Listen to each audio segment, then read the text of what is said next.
Last 5 years ఒక సంవత్సరానికి 7,500 రూపాయలు రైతులకి ఇచ్చి మొత్తం ఆ డిపార్ట్మెంట్ అంతా క్లోజ్ చేశారు అధ్యక్ష. ఒక రైతు వ్యవసాయం చేయాలన్నా లాభసాటిగా పొందాలన్నా ఆ 7,500 సరిపోదు అధ్యక్ష. ఈ రోజు మనం అన్నదాత సుఖీభావ కింద కేంద్ర ప్రభుత్వం రాష్ట్ర ప్రభుత్వం కలిసి 20,000 ఇవ్వాలని చెప్పి నిర్ణయం తీసుకున్నాం అధ్యక్ష. ఈ 20,000 రూపాయలు ఇస్తే రైతుకి ఏం ఉపయోగం ఉండదు అధ్యక్ష.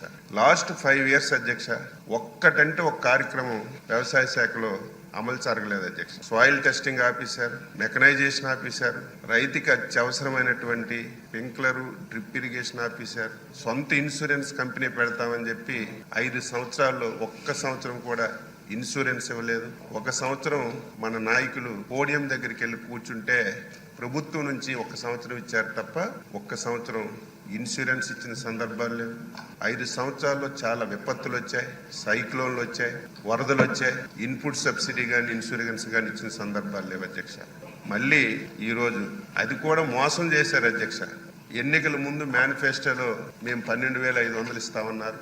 ప్రతి సమావేశంలో ఆ రోజు ఉన్నటువంటి నాయకులు మేము రైతు భరోసా కింద 12,500 ఇస్తామని చెప్పి అధికారంలోకి వచ్చిన తర్వాత కేంద్ర ప్రభుత్వం ఇచ్చినటువంటి 6,000 రూపాయలతో కలిసి 12,500 ఇచ్చి మోసం చేశారు.